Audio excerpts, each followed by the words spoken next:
My name is Theodora Skeadas, and I'm the Executive Director of Cambridge Local First. We are a nonprofit network of 500 locally and independently owned businesses here in Cambridge, Massachusetts. I'm also excited to be introducing AMIBA, the American Independent Business Alliance, of which I am now a board member. And AMIBA is a national network of independent business alliances, all working to amplify our local economies. So AMIBA has members around the country, nonprofits that are all working to amplify locally and independently owned businesses in their respective geographies. So we, Cambridge Local First, AMIBA, and also Asheville Grown Business Alliance are very excited to be here with you and with Project Equity to be talking about employee ownership. This was a really important conversation, especially during a pandemic when so many of our businesses are closing. Here in Massachusetts, a study by Harvard just found that 37% of all local businesses have closed in the state. So it is an incredibly dire moment for our small businesses.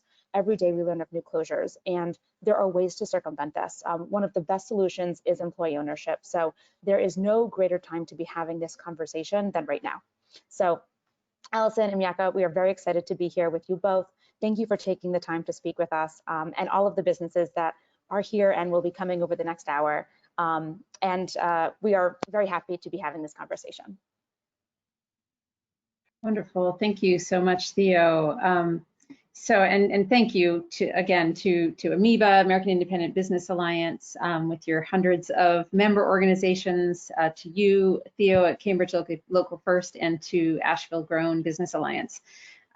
Just really glad to be having this conversation today, and it's exciting to see the attendees stream in as we're getting the webinar kicked off. So my name is Alison Lingane, and I am the co-founder of Project Equity.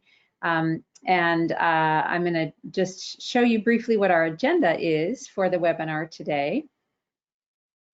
So we're going to, really talk about and build on the comments that Theo opened with in terms of, why employee ownership is such an important strategy right now. Talked briefly about the employee ownership models. There's more than one way to do it. Why we really see this as, the best kept secret that we want to turn into business as usual. We'll do a little quiz for you to keep things light, talk a bit more about how the transitions work, and hope to leave plenty of time for Q&A. So this webinar is being recorded, and we would ask that if you have questions along the way, you're welcome to enter them into the chat, into the questions part of the functionality, and then we'll be tracking those and be addressing those towards the end. So here I am as with my colleague Miyaka, and again I'm co-founder. And Miyaka, do you want to introduce yourself briefly? Yes, hi, my name is Miyaka Cochrane, and I'm a business engagement and partnership manager here at Project Equity. And what I do is I help businesses through business advisory calls and consultations to see how employee ownership may be a good fit for them with their goals for themselves and for their businesses. Wonderful. And Project Equity as an organization, we go to the next slide. This is a recent photo of our team from about a month and a half ago. We are a national nonprofit organization, and we really focus on helping business owners secure their company's legacy through transitioning to employee ownership. And what this does is it helps keep businesses rooted in the local community for the long term, provides the business owner with some, whether it's a partial transition to start and a full transition later with some liquidity at a fair price, a viable succession strategy, all the while providing quality jobs that really are rooted in place over the long term. So next slide, just at a really, really high level, what do we mean when we say employee ownership? So we use the term broad-based employee ownership, so meaning ownership is available to the full base of employees.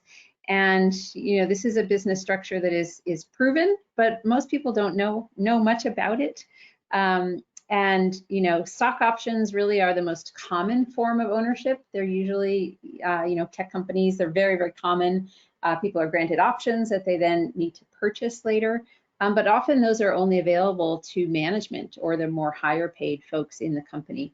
But what we're talking about today is, again, broad-based ownership that gives all employees the opportunity to become owners of the business where they work. So next slide, please. And we'll, again, next slide. So why now? You know, of course, where COVID has seeped into everything in our current reality, and the crisis that business are facing with respect to all things COVID is layered on top of an existing real challenge for small business owners in terms of the demographics of business ownership. So the term silver tsunami refers to the wave of retiring business owners that is, you know, is already started. We see it in communities all across the United States where baby boomers are a very entrepreneurial generation. And we've done some data analysis based on census data that shows that nearly half of local employers, so privately held businesses with employees, are owned by baby boomers, roughly 2.34 million businesses nationwide, employing about 1 in 6 of private sector workers. And so even though we're just at the start of experiencing the silver tsunami, there's a lot more to come. And you know, for organizations that are really interested in keeping local business economies thriving, this is a really important issue to be addressing. How are we making sure that those small businesses owned by the baby boomer generation and those to follow have succession plans and are continuing on? Next slide, please. And so this sits within a reality of the challenges of selling a small business. One of the largest business brokers put forth this stat. They looked at their sell rate of the companies that were listed on their broker listings and saw that only about 20% of the businesses actually found a buyer. We also know that as wonderful as keeping the children and the next generation involved is, that only about 15% of businesses transition to the second generation and only about 5% transition to the third generation. So so these stats combined have, you know, lead many to conclude that about 1 in 5 businesses are at risk of closing.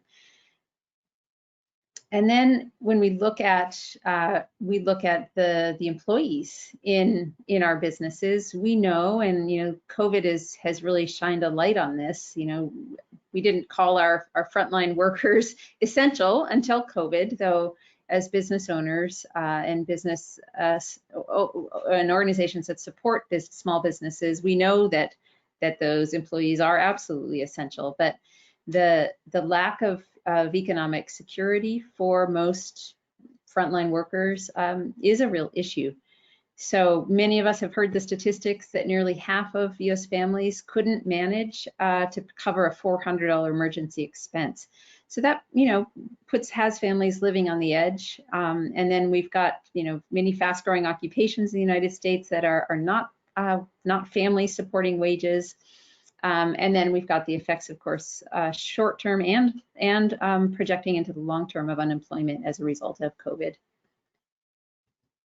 So if we think about now employee ownership and what that brings, so as a business owner, again, if you're looking for a partial sale or a full sale, employee ownership is a really great way to receive a fair sale price. So you could list on a business broker site, or you could be, if you're larger, you could maybe be talking to private equity. But the employee ownership enables the owner to really have influence over the pacing, the timeline, how it rolls out, when it rolls out, and ultimately, you know, that legacy is maintained in terms of the business that you as owners have spent, you know, in many cases, multiple decades or more sometimes growing, building the culture of both the employees, but also the customers and the vendors and the community partners can stay intact. when we look at the other options, what we want to avoid absolutely at all costs is closing down and losing those business assets, those jobs in the community. And what we see, unfortunately, in our work, because we are working with business owners who are often in that baby boomer generation, is that succession planning is always on tomorrow's to-do list, right? It's later. It's not urgent. And we see, sadly, sometimes unexpected medical issues get in the way, causing business owners to liquidate, lose jobs. So we want the primary message is, please be planful about your succession. And then think about what are the options that really meet the goals that you have for your business now, for your own retirement, and into the future. And when we look at employee ownership, it really checks the boxes in terms of financial outcomes, sale price of the business, tax benefits, preserving the legacy, retaining employees, etc. And so with that, I'll go ahead and pass it over to you, Miyaka, to walk us through a bit more about what is employee ownership and how does it work? Thank you so much, Alison. Yeah, so let's get into the employee ownership models. So when we're looking at forms of broad-based employee ownership, there are three primary models which we work with, and that is 1, employee stock ownership plans, 2, worker cooperatives, and 3, employee ownership trusts. So employee stock ownership plans, or ESOPs, are retirement plans that own at least a part or all of the business on the behalf of the employees and turns profits into that retirement plan. Worker cooperatives are wholly owned by the employee owners who share in profits and are able to elect members of the boards, a board of directors, and even serve themselves. And employee ownership trusts is a model in which the business is held by a trust to ensure that it continues to be for the benefit of the employees. So it's a model that protects the business and maintains that business model long term, as well as coming with a lot of customization options that you can really tailor this type of model for the needs of your individual business. Now, before we get in a little bit into the details of each of these models, what I'd love to do is just do a little poll here about how many workers are employed at your company. If you're a business owner, you can answer, but even if you're an employee and you're not the owner yourself, we'd love to hear from you as well, because each model carries different pros and cons based on the business side. So as we'll get into it in a moment, there are certain models that we recommend and work much better for larger companies, and there are ones that provide more options for smaller companies as well. So take just another moment to fill that out, and we'll see what the responses are. Looks like already about 50 people, 50% of the attendees have responded, and people are still responding, 67%. I love all this engagement. This is great. All right, so I'm going to give it another 10 seconds and then get your votes in, and we will see what the results are. Okay, so we're closing up the voting and we're going to see what the polls are.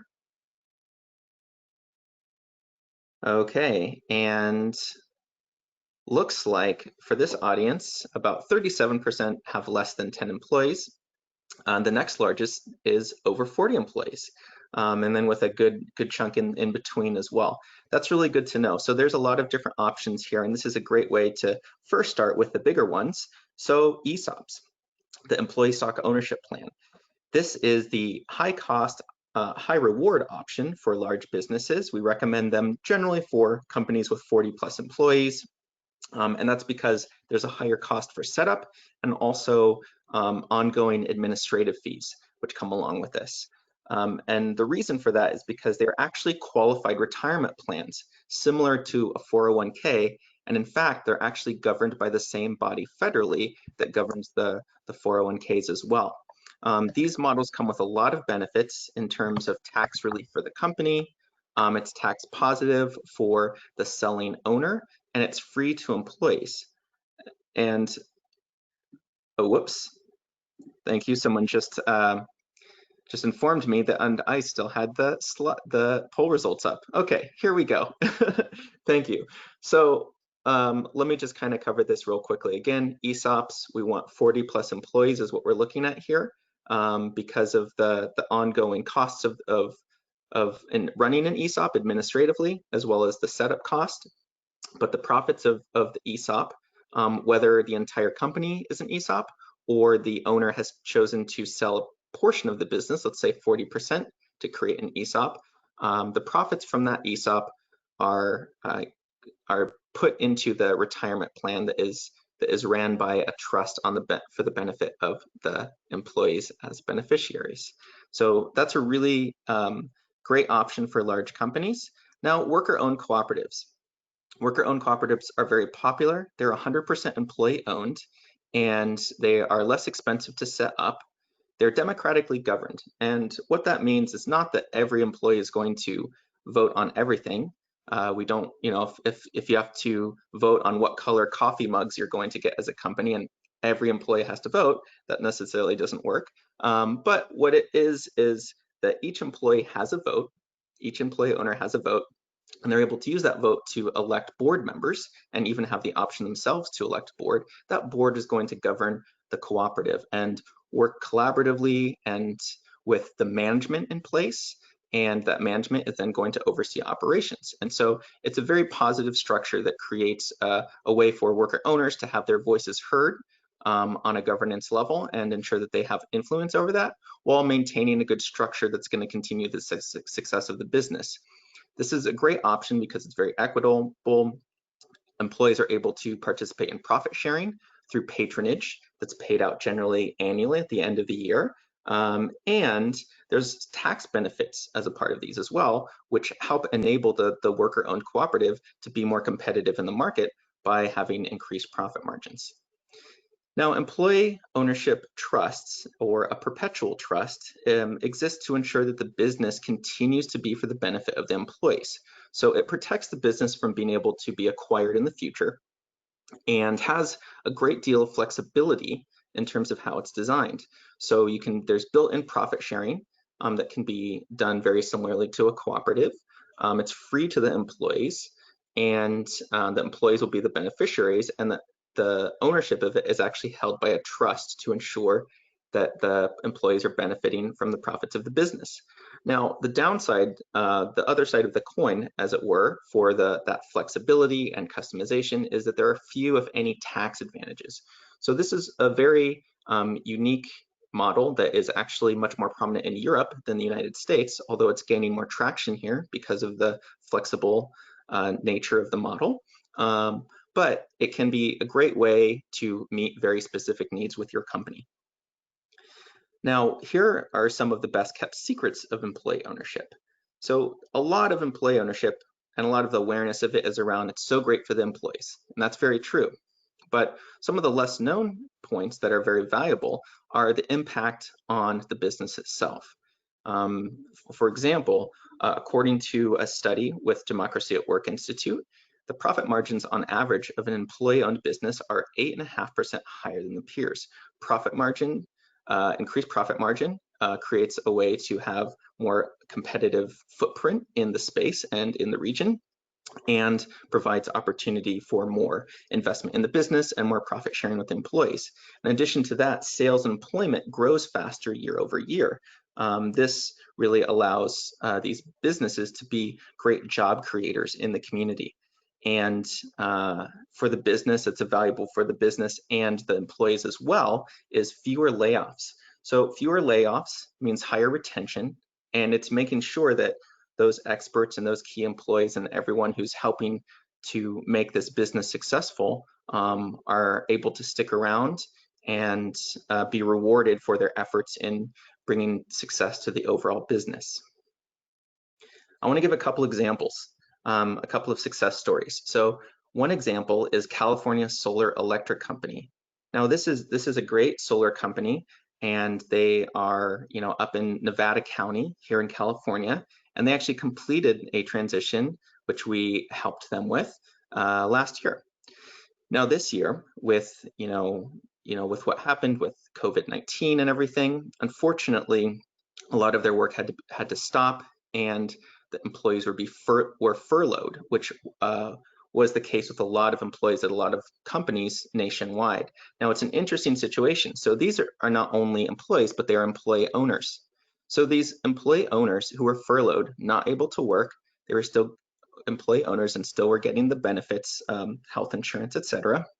But they came together while being furloughed and came up with a new idea, which helped really save the business and recover this year. And the idea was to create a power storage units. So they turned around and started selling power reserve units. And with the fires this year in California, that was a hot commodity. And so now when we're getting to the end of the year, they're actually back on track to their projection and what they should have made if things were normal, all because of this. And so it's an example of employee owners really taking to heart that ownership mentality and problem solving, even when they were not able to actually work on the job. Now, on the other side of the spectrum, let's look at a small pizzeria, a slice of New York pizza. This is an awesome New York style pizzeria here in the San Francisco Bay Area.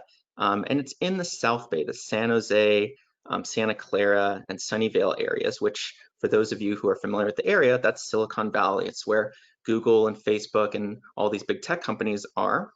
And they were able to, we helped them transition in 2017. And since then, in 2 years, they were able to distribute more than $600,000 of profits to the 35 employees. This provided much needed economic stability for the workers because Silicon Valley is having a big problem with the service industry because of the high cost of living that's been created by the rise of the tech industry and everything like this, that it's really hard for food industry people and service industry workers to be able to make ends meet. And so it's very transformative for them in the business. You see a lot of smiling, happy faces, and they love making pizza. It's a great crew down there. Now, let's shake it up a little bit. You've heard us chat and talk a little bit about sort of the mechanics and sort of what employee ownership is, but let's see how much you know. And this is a quiz that we like to call the Project Equity Challenge. We're going to do a few true and false questions. So tally along yourself and see how much you know.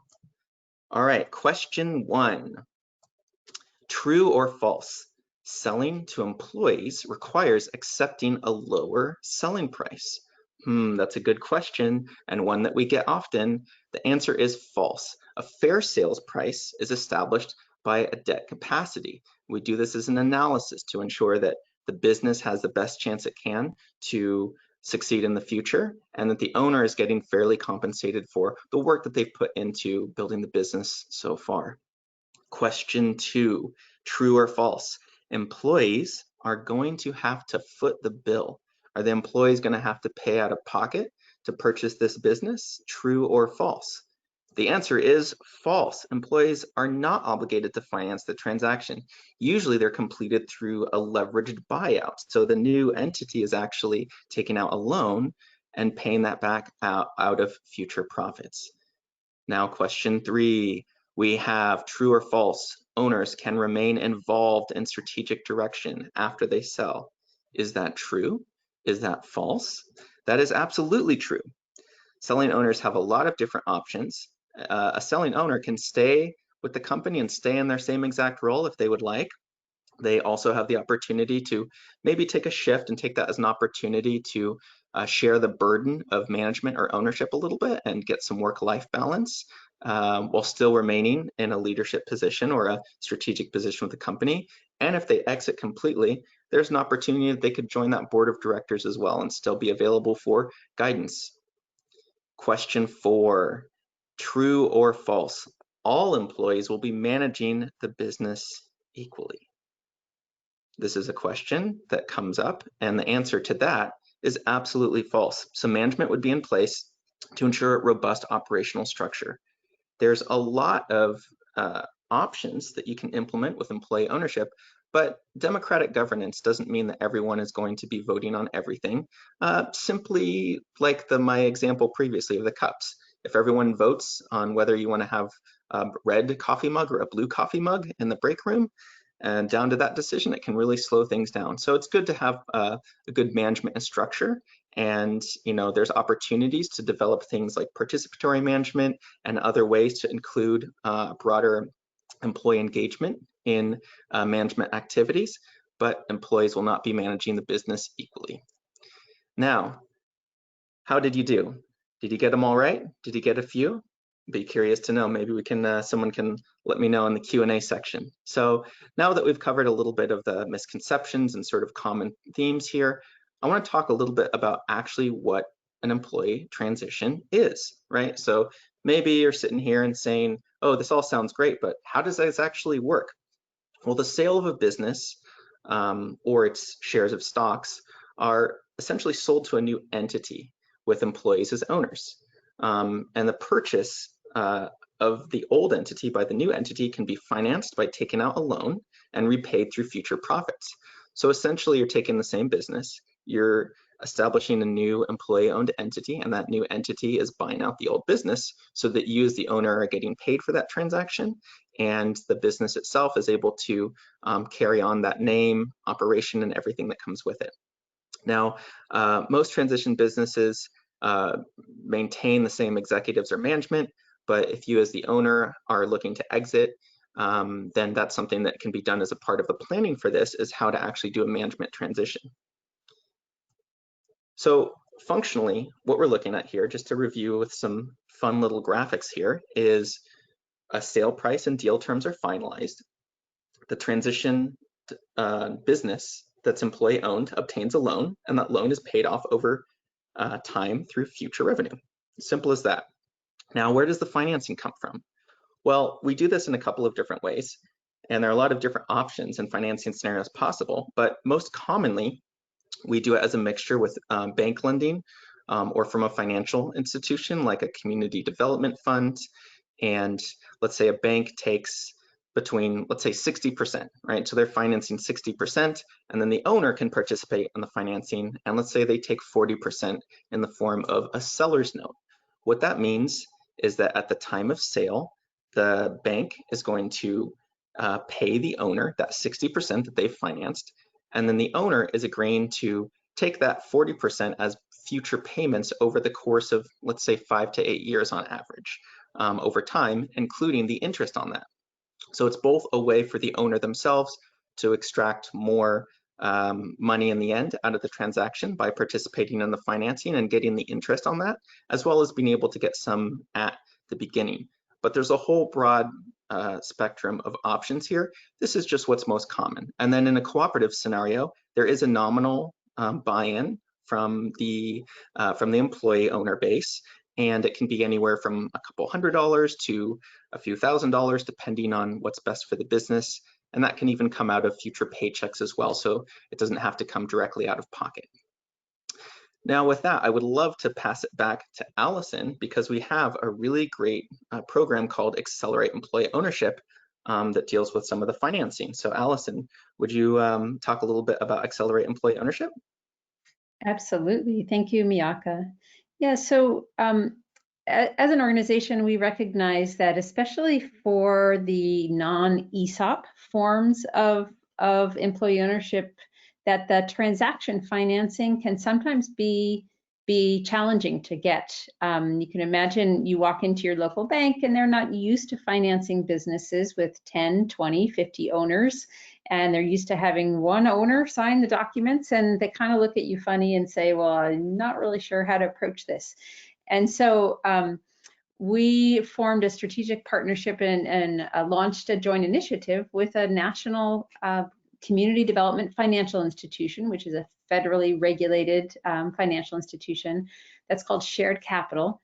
And we launched this initiative called Accelerate Employee Ownership to try and bridge that gap. You know, if you're walking into your local bank and they're looking at you funny, well, you can come and talk to us, and we can see if we can help pull that financing together directly through the capital that we have under this initiative, and also with partners that we're familiar with co-lending.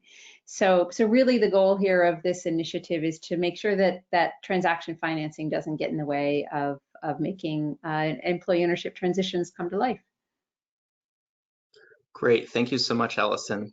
And I just want to remind people too that to please go ahead and if you have questions, pop them into the questions tab, and we'll be able to do a Q&A at the end where we can answer your questions. So whether you want to get a little bit more information about financing and how that works, or some of the structures, we'd love to hear from you and be able to answer those questions.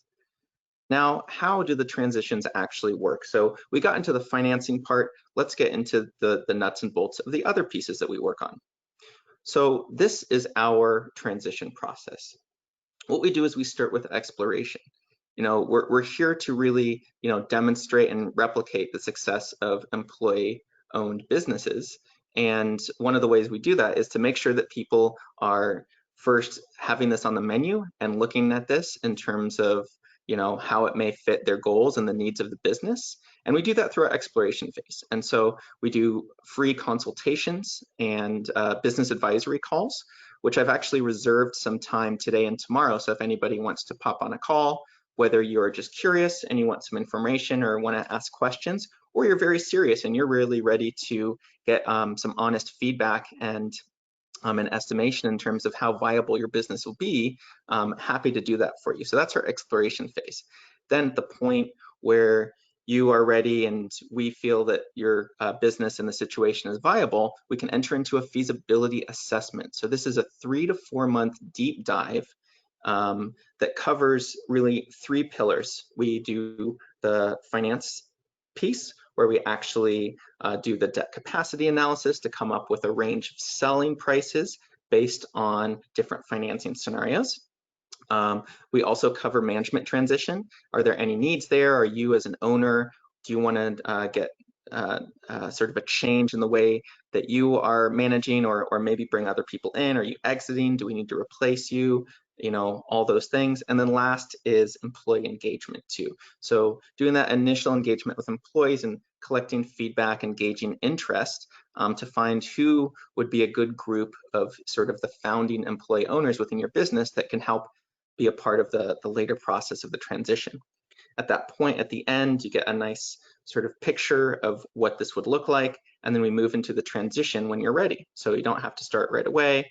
But when you're ready, you can pull the trigger, and we'll actually then start designing this process. We'll work with you to develop the financing, we'll make a plan, work with you to develop the bylaws and with the founding employee owners, and actually get everything set up to go. And then at that point, that's when we bring in the lawyers and sign on the dotted line and make sure that everything is set up correctly, establish that board. And at that point, the owner would get paid for the portion of the business financed externally, and then it's official. Now, after that is arguably our most important and I think uniquely valuable part of what we do here at Project Equity, which is our Thrive program. So in addition to being able to be with you and guide you within this whole journey of employee ownership transition, we will then stick with the business for up to 2 years for guidance and support. So we'll be available in cases of, let's say that you have a new class of employee owners that are joining in. We can help you in terms of, potentially onboarding or some training recommendations on that, give feedback in terms of any needs or support that you need the business would need during that 2-year period. And I want to take a magnifying glass to the feasibility, because this is really an important part and one of the most key functions of what we do here at Project Equity is this 3 to 4 month deep dive, because we want to really ensure that we are giving you, the owner, as well as any key people that you want to bring in, a very clear view of whether employee ownership is a solution for you and the business. This is where we conduct that debt capacity analysis. We're doing future financial projections and to establish sale viability and sales price. As appropriate, we'll support that initial employee engagement. Some owners prefer to really kind of keep it private until they're really ready to go to bring in employees. That's fine as well. Some owners like to bring in a couple key people that maybe have been with the business for a long time, whose input they want on this, and that's great too. We want to understand the possible future management scenarios. Like I was saying, in terms of, as an owner, do you need to leave? Are you staying? How that works and what it looks like for the management layer in this new transition. And then this all culminates in the development of a straw model of employee ownership, or, you know, sort of like a blueprint of this business. So you have a very clear view, and you should have all the information that you need to be able to make a decision to move forward. And even in this situation, we have owners who go through this, everything looks good, it checks all the boxes, but they decide that they would actually like to, you know, perhaps wait a year. And so it's not uncommon for businesses to come back to us a few months later to be able to actually start the transition. Now, in terms of readiness factors, you know, it's like I said, we want to give you honest feedback about whether your business is going to be right for employee ownership, whether it's going to be beneficial for you as the owner, the business itself, and the employees. We want to make sure it's a win-win-win for everyone. And so there are no hard and fast rules here, but here are some benchmarks that are valuable for you to look at as you're considering exploring this option. First, is the company profitable? Is it in good financial health for the past 5 years or so? That's really helpful in understanding what a possible debt capacity could be. What's, you know, what is the trajectory that this business on? Is it profitable? Is it growing? And are there experienced employees? You know, in terms of employee count, we generally work with businesses that have 10 or more employees, or for worker co-ops and perpetual trusts, employee stock trusts, and then 40 employees for ESOPs. You know, again, we don't have a hard and fast rule here, but there are a number of reasons why it's a little bit more challenging when there's less than 10 employees. But we also have connections with other organizations, and, you know, even people who specialize in sort of, you know, very small businesses or micro businesses and how to do employee ownership with them. And so we're here to also educate and connect. And then lastly is the proven track record. You know, as the business been around for a long time, the older the business, the more hardy it tends to be in terms of its long-term potential. And that really helps in terms of establishing debt capacity in the future. If it's only been in operation for a couple years, it can be a little bit trickier, but, you know, again, there's a way to do it for everyone if the ingredients are right, but these are good benchmarks to keep in mind while you're considering this. Now, to wrap up, I'd love to cover just a few statements that we hear commonly and why employee ownership might be a good option for you. So if you find yourself saying, I want to preserve what I've built and I want to see it thrive when I leave, I want to take care of my employees, or maybe that you're doubtful or have struggled to find a buyer. Perhaps you'd like to remain involved, but you're ready for someone else to really take the reins or share the burden of management and ownership of that business. Well, if you want to see the business preserved and that legacy continue, selling to your employees is a great way to preserve that culture and operations that makes the business strong in the first place. If you want to take care of your employees and make sure that they're taken care of this, employees are able to share in the success of the business through profit sharing, which is a natural motivator and really fosters amazing engagement in the business, as well as being able to have the employees very well taken care of. If you are doubtful or have struggled to find a buyer, often we find that employees actually have the qualifying experience and can purchase via leverage buyout so that they are not having to, as we said before, foot the bill, right? So it can be a great option for them. And then last but not least, for the owners who are wanting to remain involved, but really ready to share that burden or have someone else take the reins and be able to maybe get a little bit more time on the beach or the golf course or whatever you like to do. This is excellent too, because employee ownership is a way to remain involved, potentially still in a leadership position, but really share the weight and workload of ownership, and can be a great way to have a softer transition and exit over time, so you're not just cutting the cord and leaving. So it really meets the needs of a lot of business owners, and we absolutely love to talk to you to hear about the stories of your businesses and what your needs are, and see if employee ownership might be a good fit for you.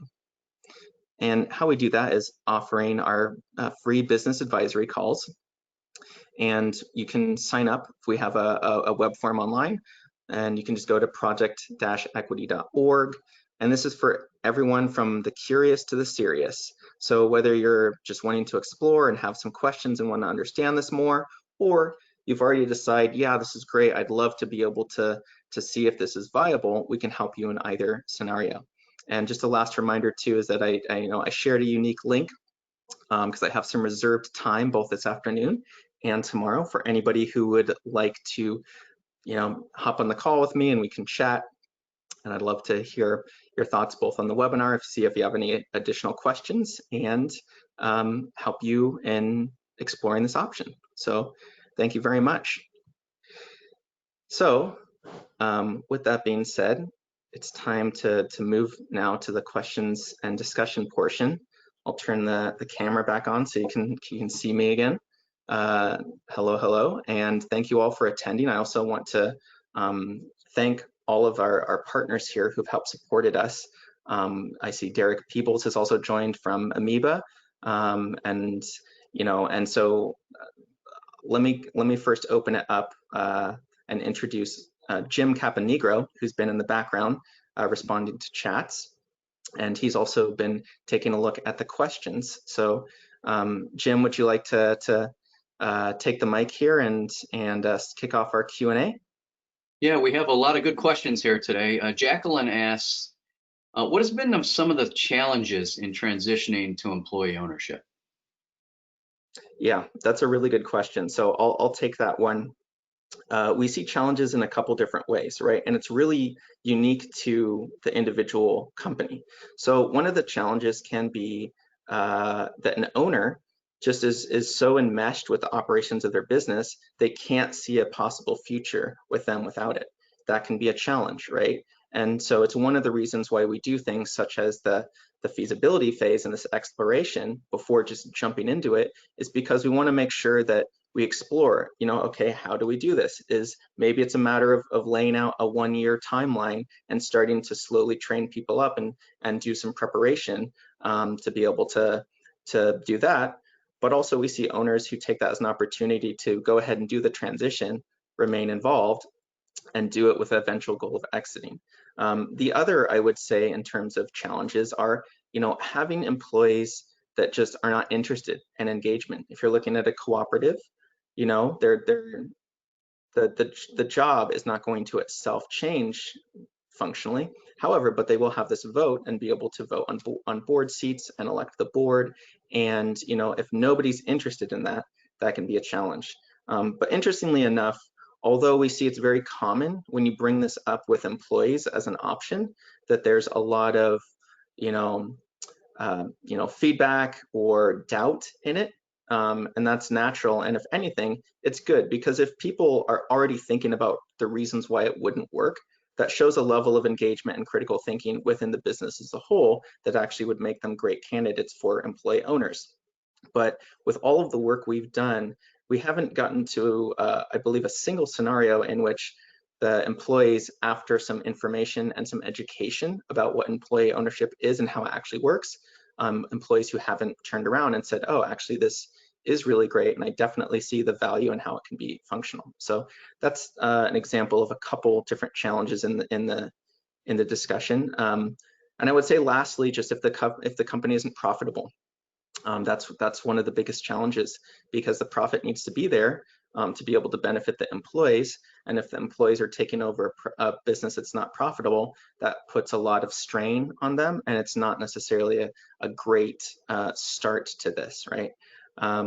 But in terms of individual challenges, you talk to one business and you've talked to one business. Everyone's challenges are unique, even if it's within the same industry.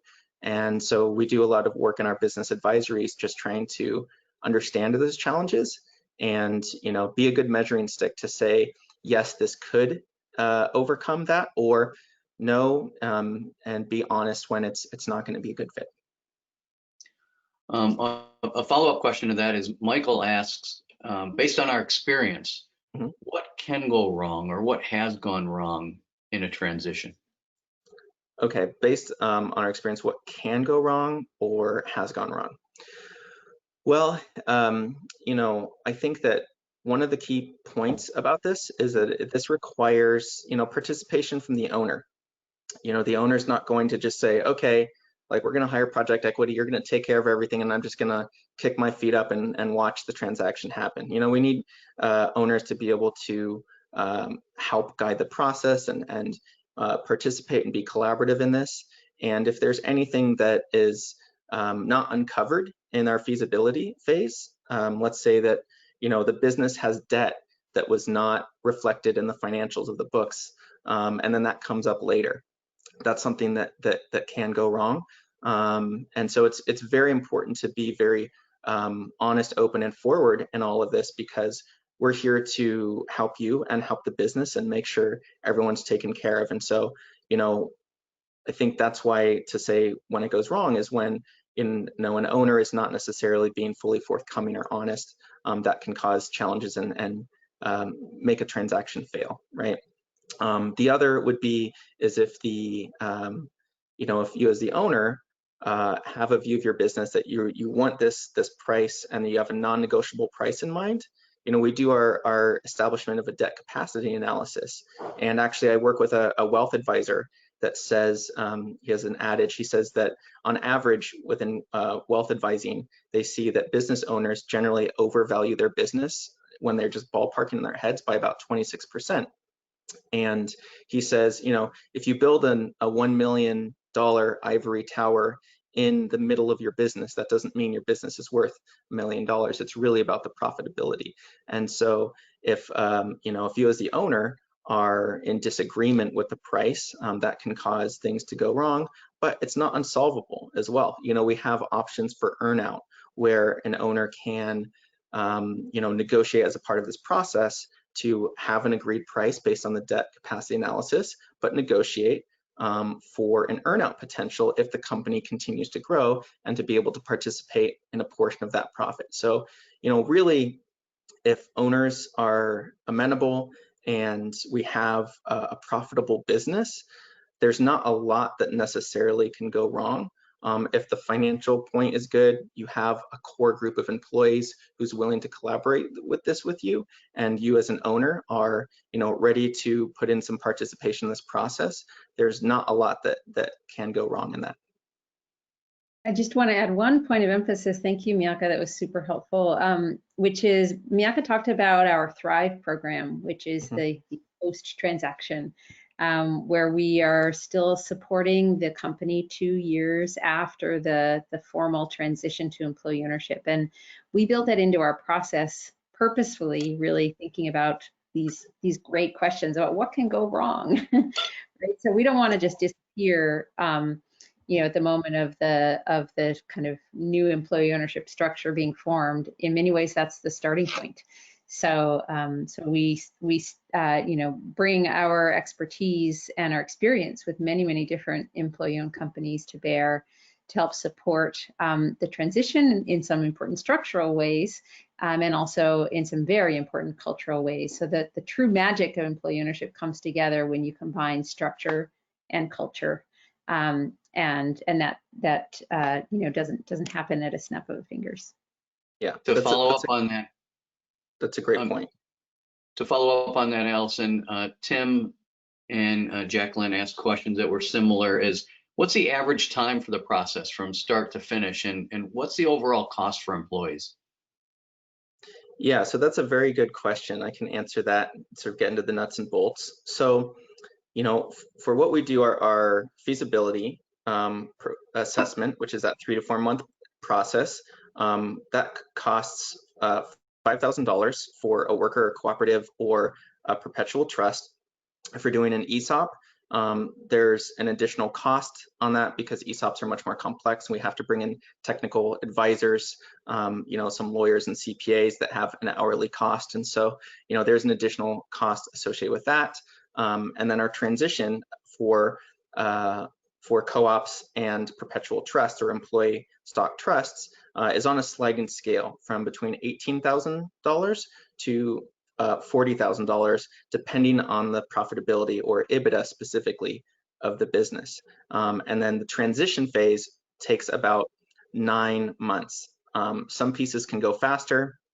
It just really depends on the needs of the individual business. And so if the actual legal transaction needs to happen sooner, there are ways that can be worked as we continue to work on cultural training, development, and things like that. So if you're kind of ballparking it, you can estimate about a year for transition from the beginning of our feasibility phase. And there is some flexibility around there. We approach each company uniquely. And so that's a part of the discussion early on, is just what's your timeline? What do you need to have this happen?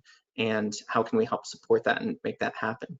And then lastly, I'll say in terms of the cost, so if you're kind of bundling all things together, it's about, between 23,000 and 45,000 for our cost. The only thing outside of that would be the actual lawyers who help, actually sign things on the dotted line, and CPAs, and that cost kind of varies on the size of the business, but that can be anywhere between $5,000 and $15,000 on average on top of that.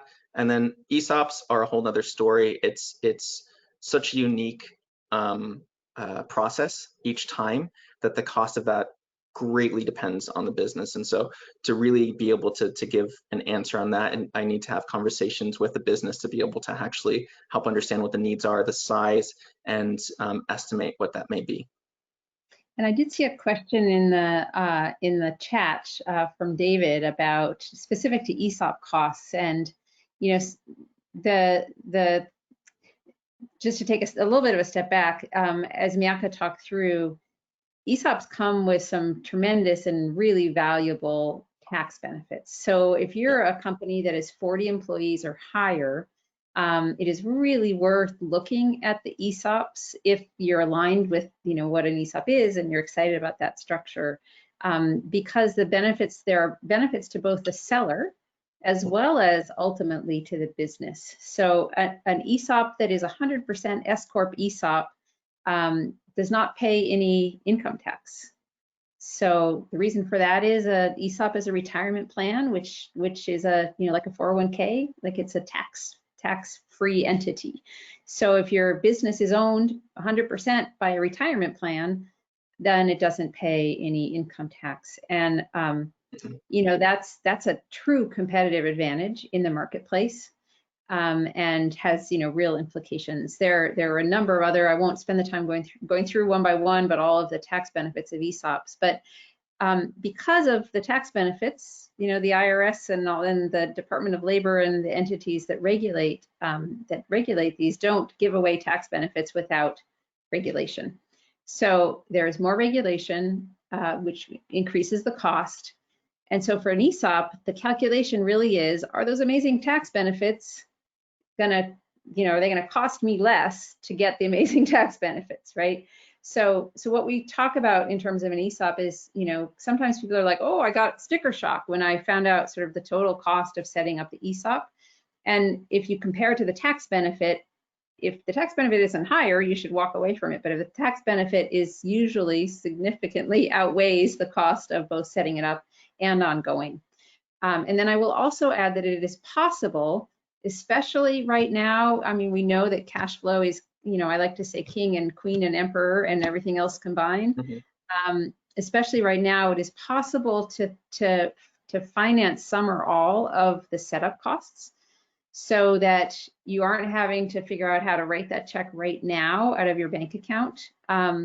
But you can roll some or all of it into the transaction loan, or have separate loan. Anyway, there's different ways to approach it, so that if the cash flow to make this, if you really know that this is something that is going to help your business now, help you in terms of your succession plan, and that cash flow thing is like the thing that's getting you stuck, we should still talk, because there might be a way to come up with a solution. We have quite a few community leaders on the call today, and one question that came from Steve was, for businesses with strong connections in our local communities, what role might a community play?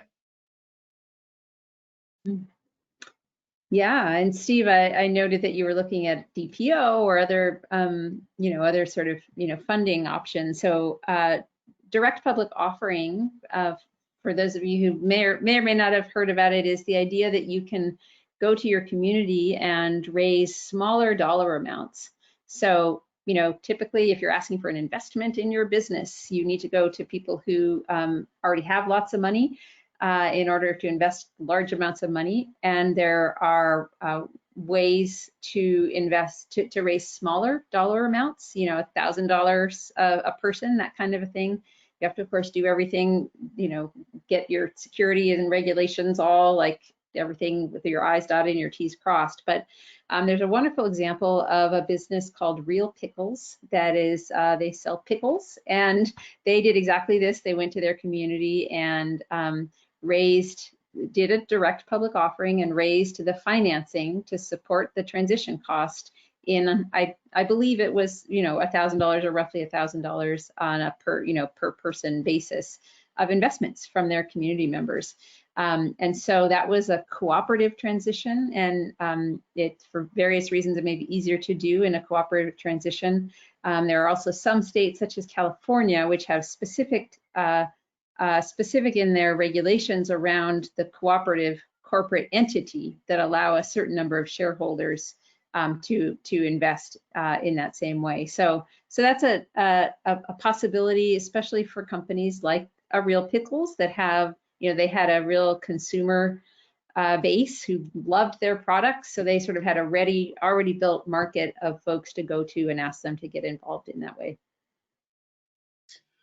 We've got a few minutes left, and there's quite a few questions about the employee engagement aspect of coming into an employee-owned transition. How does it work with part-time employees? How does it work with seasonal employees? How do we work with the engagement up front with employees? Can somebody discuss that aspect? Yeah, absolutely. So the short answer is it depends on the structure. Is a big part of that, whether it's a worker-owned cooperative, an ESOP, or a perpetual employee trust. But basically W-2 employees in most scenarios will be the ones who we're talking about here. Contractors don't have the same path to become employee owners, although there are some ways to be able to provide some sort of similar benefits to them within the structure, even if they aren't owners on paper. Because we do work with companies who, for example, have full-time contractors, and we recommend that they move them to employees as part of this process, which we help make recommendations around. But part-time employees are able to participate in employee ownership as well. In most employee-owned businesses, there is a threshold in which you have to meet before you're offered employee ownership. So, for example, you can say, we will offer it to employees who've been with the company for a year or 2 years or 3 years. And at that point, the employee has the option to become an owner.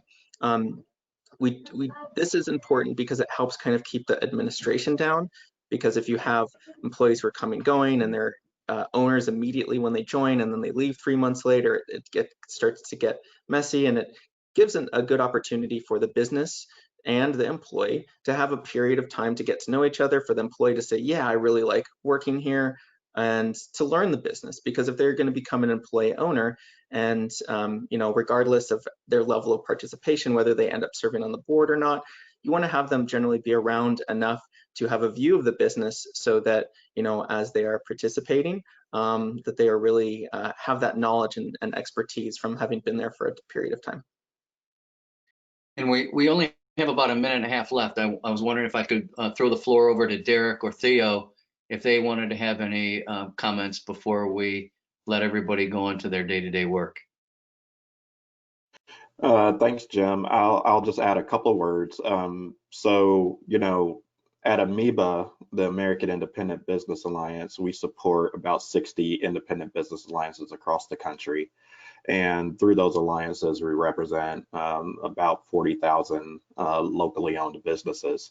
And so when the opportunity kind of came up to collaborate with Project Equity on this seminar, it was very much interesting to us. And we have a lot of local businesses asking and inquiring about, these options. But, the cooperative movement is also getting a lot stronger as well. So we are looking forward. I know, and one thing, I want to apologize for being about 5 or 6 minutes late. But ultimately, we hope to continue doing this collaboration with Project Equity, and really looking forward to that.